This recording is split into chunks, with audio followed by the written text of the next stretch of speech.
Bismillah, alhamdulillah, wassalatu wassalamu ala rasulillah wa ala alihi wa sahbihi wa mawalah. Patepang deui dinten ieu dinten Kemis kaping 5 Februari 2026 masih dina surat Toha ayat ke-24. A'udzubillahi minasyaitonirrajim. Bismillahirrahmanirrahim. Allah ngadawuh ka Kangjeng Nabi Musa marentahkeun kudu init ka Firaun. Adhab kudu berangkat anjeun ya Musa ila Fir'auna ka kerajaan Fir'aun jeung bala tentarana innahu sanyana ari maranehanana togo nyaeta melampaui batas. Binasa melampaui batas ka batur sok maksa bari marentah nyilakakeun ka Bani Israel waktu harita. Bari ngaku-ngaku dirina teh yen Tuhan pangeran kitu Firaun dorakana maksiatna ka Allah Subhanahu wa taala. Sehingga diparentahkeun ka Kangjeng Nabi Musa kudu berangkat ka Mesir datangan eta kerajaan Firaun. Qala Nabi Musa ngawaler, Robbi duh pangeran abdi, Israh lapangkeun atawa jemarkeun li pikeun abdi sodri dada abdi atawa hate abdi. Wa yassirli jeung mudahkeun pikeun abdi ya Allah amri tina sagala urusan ieu. Kitu saur Kangjeng Nabi Musa. Saterasna Kangjeng Nabi Musa nyarios deui. Wahlul jeung lepaskeun atawa lesotkeun naon uqdatan tina pamengkeut abdi min lisani tina letah abdi. Sabab waktu harita Nabi Musa cadel keneh teu acan jadi rasul mah.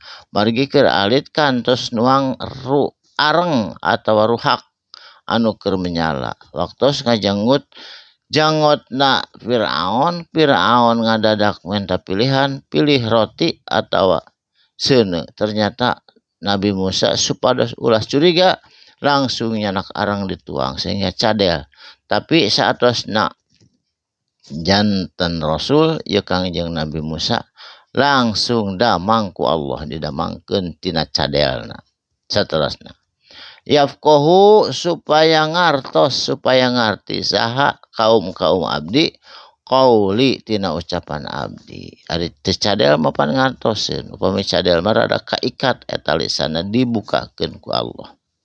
Waj'ali jeung jadikeun pikeun abdi wazira kana saurang pembantu anu ngabantos ka abdi saha min ahli ti keluarga abdi ti ahli abdi nyaeta Harun akhi Nabi Harun akhi saudara abdi saindung sabapa. Saterasna ku Allah diijabah dipaparinkeun Harun sasarengan sareng Nabi Musa. Asdud supaya nguatkeun bihi ku ieu Nabi Harun azri tina kakuatan abdi tina ngabantos ka abdi. Saterasna wa asyrikhu jeung jadikeun balad eta Harun. Balad naon balad berjuang kanggo negakeun kebenaran fi amri tina sagala eta urusan. Ka supaya nusabbihaka abdi duaan tiasa tasbih ka anjeun kasiron anu seueur ya Allah. Wa nadkuraka jeung tiasa dzikir abdi duaan sareng Nabi Harun kasiro anu seueur deui ya Allah. Innaka sanjana ari anjeun ya Allah kunta bukti anjeun bina ka abdi sadayana basiron maha ningali, maha melihat, maha memperhatikeun. Jadi Allah mah maha melihat, maha waspada, maha memperhatikeun basiron ka urang sadayana. Jadi walaupun nyumput urang dina jidar atawa dina benteng anu luhur dan nyumput dina jero naon bae oge Allah mah basiron maha ningali maha melihat. Teu aya anu samar kanggo Allah kajen cacing tanah kajen satu anu aya di jero tanah oge anger Allah mah maha uninga maha ningali.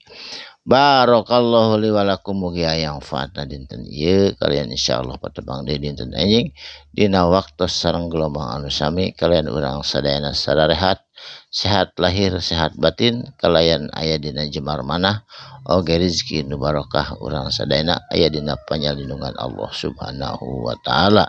Usikum wa nafsi bitaqwallah. Shadaqallahul adzim. Wassalamualaikum warahmatullahi wabarakatuh.